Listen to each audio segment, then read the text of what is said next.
excellent, super. So maybe I didn't pronounce your name well, so maybe you might want to correct me, and the stage is yours. Yeah, thank you very much. Maybe you can speak up a little bit.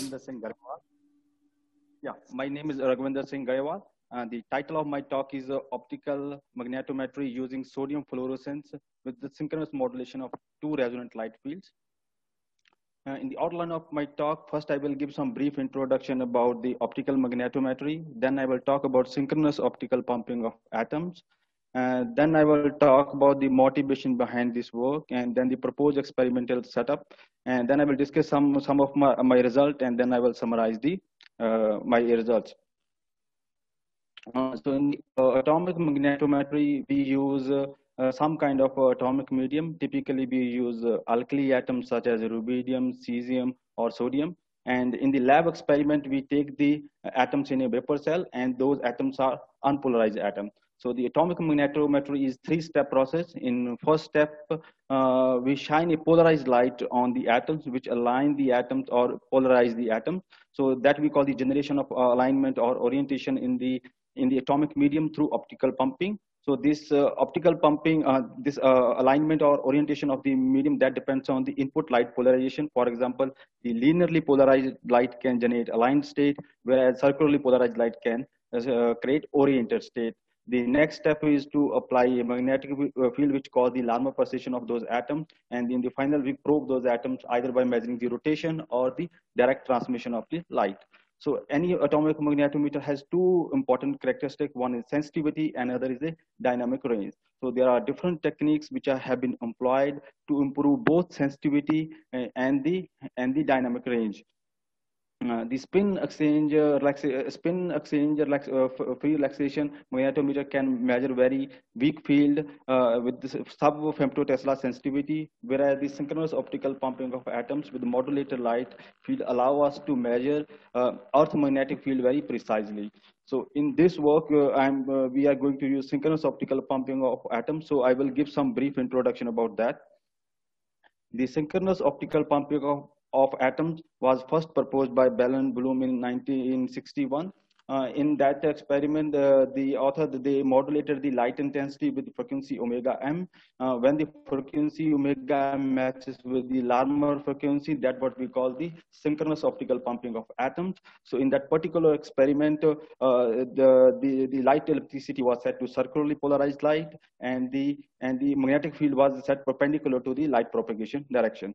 If we consider the magnetic field direction as the axis of quantization, so when the light polarization is parallel to the magnetic field direction, it will cause a pi transition. When it's perpendicular, it will cause a sigma plus and sigma minus transition.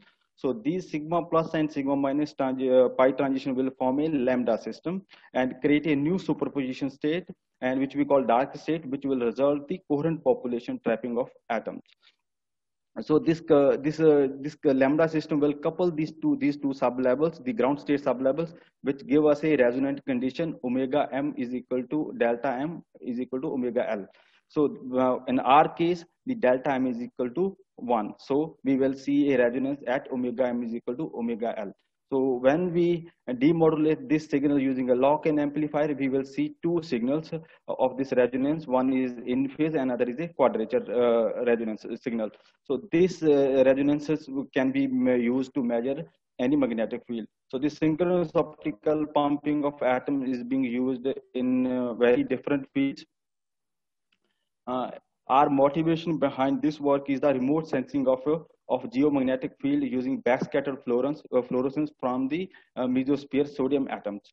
So in 2011, the Higby and his group proposed a method that one can measure the Earth magnetic field 90 kilometers above Earth's surface using sodium atoms present in the mesosphere. What exactly the author proposed that if we shine a modulated light and create a polarization, atomic polarization in the mesosphere atom, and then in the presence of Earth magnetic field, which is perpendicular to the light propagation direction, those atoms will precess, and when we demodulate that signal using a ground station, and then we can measure the when we can measure the magnetic field at this height, which is 90 kilometers above the Earth's surface. And the same group performed the experiment in 2018, and they measured the magnetic field at that height also.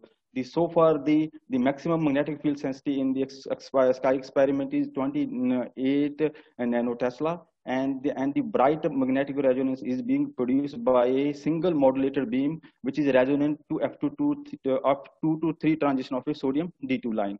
However, in the lab experiment, the people have shown a better sensitivity, which is 150 picotesla. So there's a need to develop new techniques so we can improve the sensitivity in the sky experiment.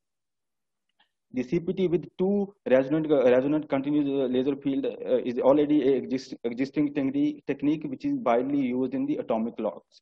In this technique, instead of using it standard one beam, we use it to 2 laser beams, where the one beam is resonant from the upper ground state, and then other beam is resonant from the lower ground state to the common excited state. So if we set the polarization of these beams to be circular and apply a longitudinal magnetic field, then we see the three lambda system, which is formed by these two fields. Unlike the single beam, in the case of 2 beams, the lambda system is being formed by the sublevels of 2 different hyperfine states, and each lambda system can give you a resonance whenever the hyperfine splitting, whenever the frequency tuning between these 2 laser field will match with the hyperfine splitting of the ground state sublevels.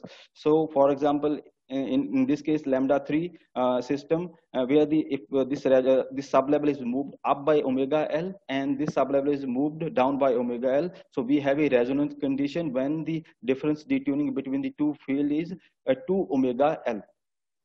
So if we scan the difference detuning between these 2 fields and apply a longitudinal magnetic field, so we will see a three type of resonance, 3 different resonances because of lambda system, lambda 1, lambda 2, and lambda 3 system. The central resonance, which is being widely used in the atomic clock experiment. So we further modified this setup and proposed a new setup with the 2 modulated CPT field. Instead of using a continuous field, we used the 2 modulated CPT field. So in our experiment, what we did, we modulate the beam using a acoustic optic modulator, and then use the first order beam from there and pass through a electro-optic modulator.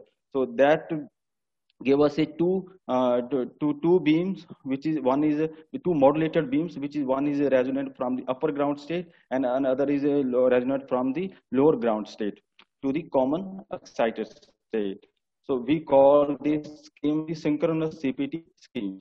In this scheme, first we apply a longitudinal magnetic field of a alarm frequency 60 kilohertz. As I explained earlier, we will have a 3 lambda system.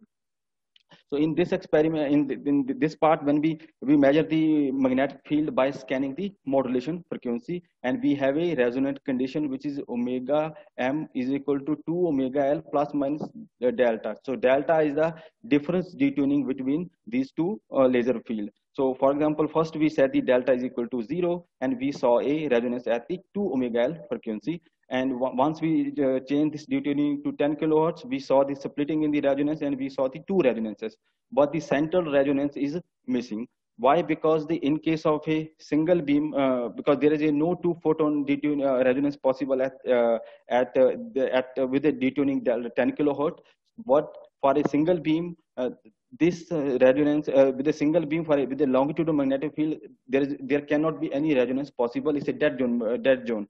So that is the advantage of using a 2 beam instead of using a single beam. To match with our sky experiment, we applied a transverse field which is perpendicular to the light propagation direction.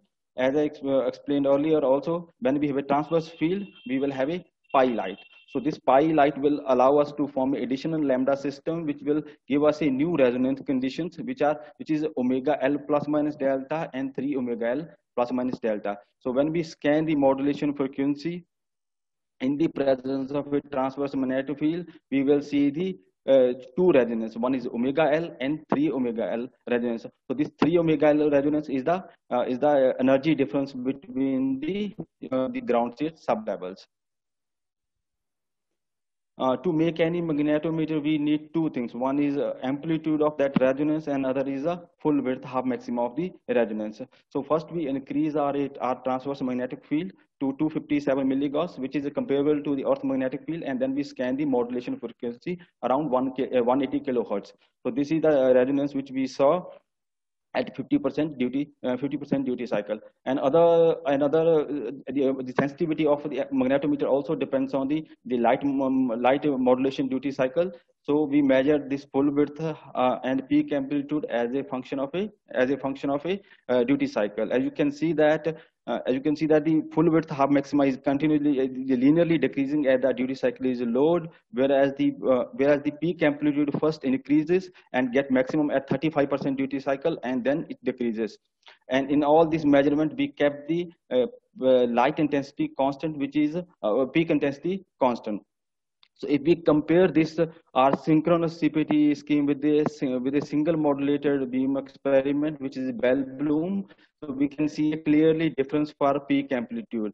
Where for a single Bell Bloom or a single modulated beam, the peak amplitude is lower at longer duty cycle, and that it increases, and the maximum amplitude is seen at the 17% duty cycle. Whereas for the synchronous CPT scheme, we are seeing the higher amplitude at the longer duty cycle. Finally, we measure the magnetic field noise spectrum and the sensitivity. To calculate the sensitivity, we use this formula where the sensitivity is proportional to the line width of the resonance and the signal to noise ratio. The magnetic noise spectrum at 35% duty cycle we measure is shown like this, and we measure the average sensitivity of around 45 picotesla. So the next we measure the sensitivity at the different duty cycle. As you can see that the sensitivity improves as the duty cycle is lowered. And if we compare this with a single modulated beam in Bell Bloom configuration, you can see a similar trend. However, in our case, the sensitivity does not change much after 35% of duty cycle, whereas in the Bell Bloom experiment, the sensitivity keep improving at the lower duty cycle. So we have improved the sensitivity at the longer duty cycle, which is particularly beneficial when we do the sky experiment, because the longer duty cycle we can collect more fluorescence as the light is on for a longer time. In this summary, we have developed a new synchronous CPT scheme showing the possibility for improving the sensitivity in the remote magnetometry experiment. Our technique uses two photon resonance instead of a single photon resonance used in Bell Bloom scheme. The proposed technique significantly enhanced the sensitivity in the magnetic field measurement at the longer duty cycle.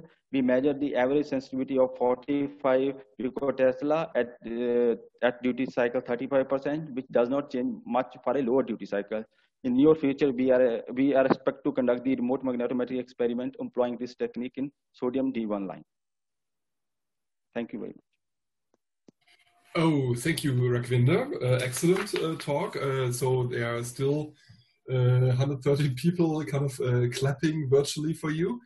I think there's already the first question in the chat. Do you have the chat in front of you?